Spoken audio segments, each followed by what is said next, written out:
अस्सलाम वालेकुम मेरे दोस्तों, सज्जनों और बेलियो। मैं हूँ इजहार अहमद और वेलकम करता हूँ आपको किचन गार्डनिंग चैनल पर। और उम्मीद भी रखता हूँ कि आप सब लोग खैरियत से होंगे, फिटफाट होंगे, अच्छे से कामों में खूब अच्छे से बिजी होंगे। मैं अपने गुले दाऊदी की प्रूनिंग कर रहा था तो सोचा आप लोगों के साथ भी शेयर करूँ। मैंने इस एरिया से प्रूनिंग कर ली है और बाद में मुझे याद आया कि आप लोगों को बताना भी बहुत ज़रूरी है ताकि पौधे की लाइफ अच्छी हो और आने वाले सीज़न में ये अच्छे से तैयार हो सके, मतलब ज़्यादा फ्लावरिंग के लिए इसको तैयार किया जा सके।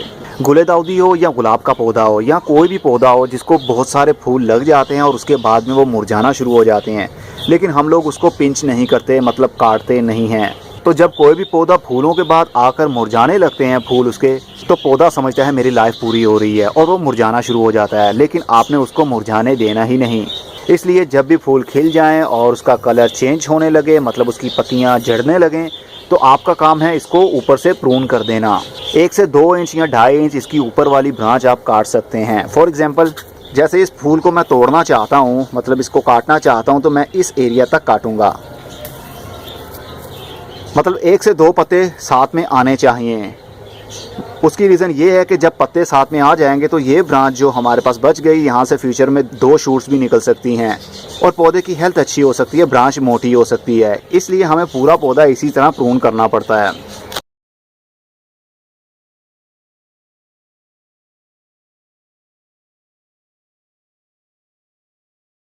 अगर आप 2 से 3 इंच की ब्रांच भी काट देते हैं तो भी कोई घबराने की ज़रूरत नहीं है।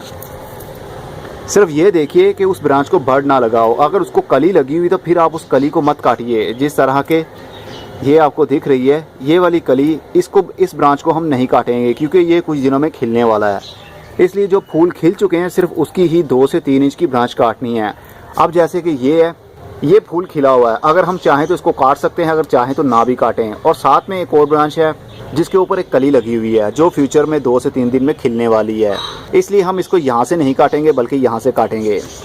अगर ना भी काटते तो भी कुछ दिन ये फूल टिका रह सकता था क्योंकि फूल की हेल्थ अभी अच्छी लग रही थी, लेकिन मुझे फूलों से ज़्यादा पौधे की हेल्थ के ऊपर फोकस देना चाहिए। ये ब्रांच डेड हो रही है तो इसको हम नीचे से काट देंगे। प्रून आप ज़्यादा भी कर सकते हैं, मतलब इसकी कटाई आप ज़्यादा भी कर सकते हैं। ज़रूरी नहीं कि जितना मैं कह रहा हूँ उतना ही करें। जितनी ज़्यादा पौधे की प्रूनिंग करते रहेंगे, पौधे की हेल्थ और आने वाले सीज़न के लिए, वो फ्लावरिंग के लिए अच्छे से तैयार होता रहेगा। अब जो मैं इन फूलों को काट रहा हूँ और जो बर्ड अभी छोटे छोटे से हैं, कुछ दिनों में इनको ज़्यादा पावर मिलेगी। जो पावर ये फूल खिले हुए थे वो ले रहे थे, अब उनकी जहाँ पर जो स्टोर हो चुकी है पावर, वो मिलेगी इन बर्ड्स को और ये बड़े साइज के होंगे और जल्दी ही खिल जाएंगे। पौधे की प्रूनिंग इस तरह करनी चाहिए कि सूरज की धूप नीचे मिट्टी तक जा सके। ऐसा नहीं कि सिर्फ ऊपर से हमने प्रूनिंग कर दी और पौधे की नीचे वाली जो ब्रांचेस है वहां तक धूप नहीं जा पा रही। अगर वहां तक धूप नहीं जा पाएगी तो वो एरिया ड्राई होने लगेगा। जिस तरह ये आपको एरिया दिख रहा है, इसके पत्ते खुश्क हो रहे हैं। खुश्क किसी वजह से होते हैं कि वहाँ पर सूरज की धूप नहीं जा पाती। जिस एरिया में सूरज की धूप ना जा पाए वहाँ पर फोटोसिंथेसिस का अमल रुक जाता है, मतलब सूरज की रोशनी से पत्ते खुराक बनाते हैं पौधे के लिए। तो उन पत्तों तक, उन ब्रांचेस तक सूरज की धूप ही नहीं जाएगी तो वो खुराक नहीं बना पाएंगे, खाना नहीं बना पाएंगे पौधे के लिए। इसलिए इस अंदाज में आपने प्रूनिंग करनी है कि पूरे पौधे को सूरज की धूप लग सके नीचे तक। फूलों वाले जितने भी पौधे होते हैं उसको सूरज की धूप की ज़रूरत होती है।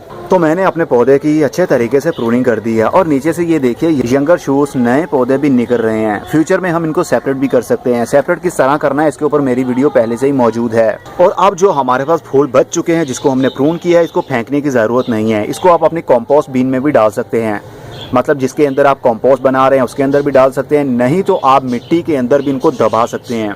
पत्तों का जो भी ऑर्गेनिक वेस्ट हो आप उसको फेंका मत करें, बल्कि उसका यूज़ करें, रिसाइकल करने की कोशिश करें। रिसाइकल इसी तरह होंगे कि इसकी हम कंपोस्ट बना लें अपने पौधों के लिए। ये देखिए मूली के पत्ते भी मैंने फेंके हुए हैं। जो हार्वेस्ट की थी मैंने मूली अपने गार्डन में से, उसके पत्ते बच गए, उसको मैंने थोड़ा थोड़ा सा तोड़कर हाथों से ही तोड़ा और उसको क्यारी के ऊपर फैला दिया। ग्रीन पत्ते जो होते हैं वो सोर्स होता है नाइट्रोजन का। सर्दी के दिनों में नाइट्रोजन की काफ़ी ज़रूरत होती है पौधों को, इसलिए मैंने इसको ऊपर ही फैला दिया है। हवा लगने की वजह से, धूप लगने की वजह से ये ऑटोमेटिकली ही ड्राई होते रहेंगे। तो ये तो था कि आपने प्रून किस तरह करना है अपने पौधे को, मतलब गुले दाऊदी को। अभी मेरे पौधे को बहुत सारे फूल भी लगे हुए हैं, ये देख सकते हैं आप। और ये देखिए कितने सारे ही अभी बंच की सूरत में फूल खिल रहे हैं और कुछ दिनों तक ये इसी तरह खड़े रहेंगे। और ये देखिए अभी कुछ कलियां अभी खिलना बाकी भी हैं। जब ये भी खिल जाएंगे कंप्लीट, उसके बाद इनके फूल भी मैं इसी तरह काटूंगा जिस तरह अभी आपको काट कर बताए हैं मैंने। और ये पौधे काफी टाल हो गए हैं। गुलेदाउदी के पौधों को ज्यादा टाल नहीं करना चाहिए, नहीं तो उनकी ग्रोथ स्लो हो जाती है और बर्ड भी बहुत कम लगते हैं। इसलिए उनको मिड गट ही रखें, मतलब छोटे साइज का रखें। इनकी हाइट करीब 1 फुट बढ़ चुकी है, इसलिए मैं इनकी हार्ड प्रूनिंग करूंगा, मतलब 6 इंच तक इनको ऊपर से सब काट दूंगा, जो इनकी ग्रोथ के लिए बहुत ही अच्छी चीज है। जैसे आप देख सकते हैं ये पौधा गुलेदाउदी का कितना लंबा हो गया और इसके ऊपर बर्ड देखिए कितने ही थोड़े खिले हुए हैं। अगर इसकी हाइट छोटी होती तो साइड ब्रांचेस ज्यादा निकलती, मतलब इधर से ब्रांच, उधर से इधर, उधर से ब्रांचेस निकलती रहती, उनको ज्यादा बर्ड लगते जिस तरह इनको लगे। अगर एक ही टहनी को हम लंबा कर देंगे तो उसके ऊपर 3 से 4 या 5 से 6 ही फूल खिल पाएंगे, इससे ज्यादा नहीं। इसलिए जितना छोटा गुलेदाउदी का पौधा होगा उसकी साइड ब्रांचेस उतनी ही ग्रोथ करेंगी और जितनी ब्रांचेस होंगी उतने ही फूल। होपफुली आपको अच्छे से समझ लग गई होगी। अब मैं चलता हूँ, अगली वीडियो में फिर किसी नई इन्फॉर्मेशन के साथ मिलेंगे। तब तक के लिए goodbye, see you and tata, और अपना बहुत सा ख्याल रखिएगा।